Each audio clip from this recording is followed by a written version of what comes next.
Namaste everyone. Welcome to Sheetal Digital Ocean. Let's learn something new in this video. ये video में हम देखते हैं कि गो टू स्टेटमेंट क्या है। गो टू स्टेटमेंट को सी लैंग्वेज के अंदर हम बोलेंगे जंप स्टेटमेंट भी हम बोलते हैं उसको। क्या बोलते हैं? Jump statement. इसका मतलब क्या है? आपको पर्टिकुलरली कोई भी प्री डिफाइंड लेबल पे वो क्या करेगा, अपना कंट्रोल है उसको ट्रांसफर कर देगा। तो उसके सिंटेक्स कुछ इस तरह से आपको लिखना है। यहाँ पे आप लिखोगे goto and then label. यहाँ पे क्या लिखा है आपने? Goto and then label. ये लेबल का मतलब आप यहाँ पे जो भी लिखोगे ना, वो डायरेक्टली जहाँ पे भी होगा वहाँ पे आपको जंप कर कर ले जाएगा, और फिर उसके बाद जो स्टेटमेंट लिखे होंगे वो एग्जीक्यूट होना स्टार्ट हो जाएंगे। तो गो टू में अभी आप इतना याद रखो कि गो टू है उसको जंप स्टेटमेंट भी बोलते हैं, और वो क्या करेगा, लेबल जहाँ पे भी प्री डिफाइंड किया है आपने वहाँ पे आपको जंप कर कर ले जाएगा। अब कैसे जंप करेगा और कैसे इसको हम प्रोग्राम में लिख सकते हैं वो अब हम देखते हैं। तो हम आ गए हैं हमारे यहाँ पे VS कोड के अंदर। यहाँ पे हम क्या करते हैं, हम यहाँ पे न्यू फाइल क्रिएट कर देते हैं। उसका नाम दे देती हूँ मैं goto.c कि यहाँ पे हमारा मेन फंक्शन हम लिख देते हैं। यहाँ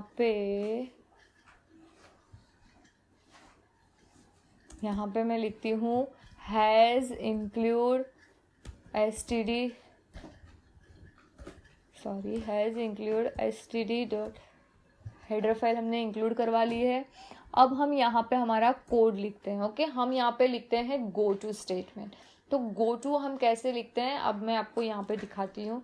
यहाँ पे सपोज हम लिख रहे हैं लेबल printf।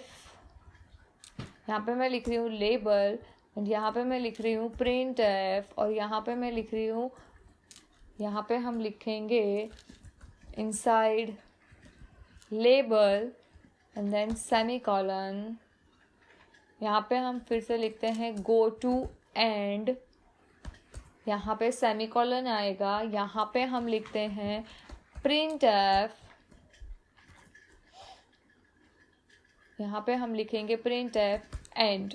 ओके, यहाँ पे हम कर देते हैं सेमीकोलन, एंड यहाँ पे आप देख सकते हो हम यहाँ पे लिखेंगे गो टू लेबल,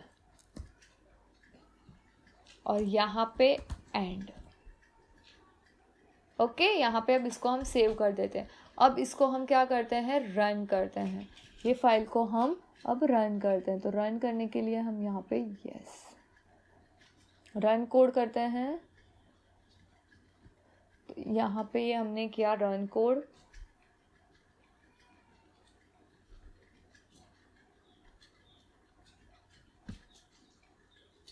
तो आप यहाँ पे देख सकते हो क्या हमारा आउटपुट आया, inside label and then end. मतलब क्या हुआ, डायरेक्टली प्रोग्राम हमारा एग्जीक्यूट होते होते यहाँ पे गो टू लेबल पे आया। जैसे ही गो टू लेबल पे आया तो लेबल से वो डायरेक्टली ऊपर गया, देन यहाँ पे वो प्रिंट किया, फिर यहाँ से गो टू एंड पे आया, और एंड के बाद यहाँ पे जो है उसको उसने प्रिंट किया। अब इसको हम थोड़ा है ना, ये थोड़ा कॉम्प्लिकेटेड हो गया, हम इसको थोड़ा फोर लूप में समझने की ट्राई करते हैं। ओके, तो यहाँ पे हम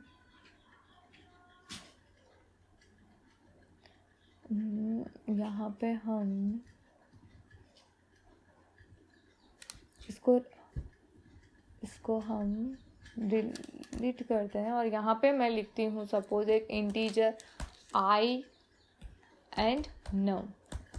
यहाँ पे फोर लूप लेते हैं हम। फोर लूप में मैं लिखती हूँ i इज इक्वल टू 0 से मैं सिर्फ और सिर्फ 5 तक ही ले जाना चाहती हूँ। i प्लस प्लस यहाँ पे ओके, यहाँ पे हम लिखते हैं printf and then hello and slash n new line के लिए। यहाँ पे अब हम दूसरा एक फोर लूप लेते हैं, और यहाँ पे मैं लिखती हूँ j is equal to 0, and j हम ले जाएंगे उसको भी हम 5 तक ले जाते हैं, j प्लस प्लस। यहाँ कर, अगर वन स्टेटमेंट है तो कर्ली ब्रेसेस नहीं करोगे तो भी चलेगा, आपका प्रोग्राम रन होगा ही। यहाँ पे printf लिखती हूँ enter the value of num is equal to, यहाँ पे सेमीकोलन, यहाँ पे स्कैनएफ, यहाँ पे हम लिखेंगे परसेंटेज डी, यहाँ पे आ गया हमारा M% एंड यहाँ पे सेमीकोलन। अब भी हम यहाँ पे लिखते हैं if num is equal to 0, और यहाँ पे मैं सपोज ब्रेक कर दूंगी ना, तो क्या होगा, ये इनर लूप है ना वो ब्रेक हो जाएगा और कंट्रोल पास हो जाएगा आउटर फोर लूप में, मतलब आई वाले फोर लूप में कंट्रोल पास हो जाएगा। यहाँ पे हमने जे को भी डिक्लेयर करना पड़ेगा डिफाइन, तो यहाँ पे हम जे डिफाइन कर देते हैं। तो यहाँ पे ब्रेक करेंगे तो हम ऐसा होगा, तो हमको क्या करना है, तो हम यहाँ पे क्या करेंगे, सिर्फ और सिर्फ हमको इनर लूप टर्मिनेट करना है एंड आउटर लूप में जाना है, या फिर हमको दोनों लूप टर्मिनेट कर देने हैं, तब हम यूज करेंगे गो टू लेबल से।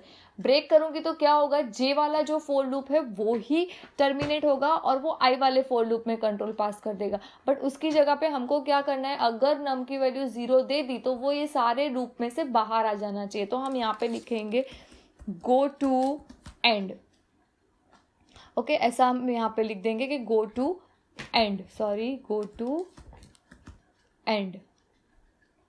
ओके, अब यहाँ पे ये फोर लूप यहाँ पे ख़त्म होता है, यहाँ पे मैं लिखूँगी एंड यहाँ पे हम दे देते हैं प्रिंट एफ एंड। ओके, यहाँ पे स्लैश एंड सेमीकोलन। अब हम क्या करते हैं, इसको सेव करते हैं एंड देन अब हम इसको रन करते हैं, एक बार रन करते हैं। ओके, यहाँ पे हमने ये रन किया उसको,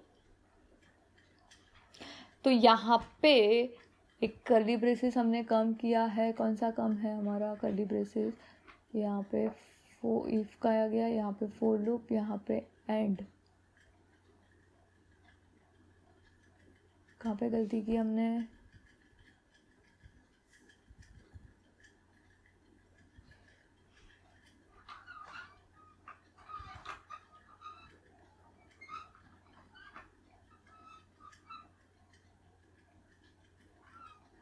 ओके बराबर है। अब इसको हम रन करते हैं,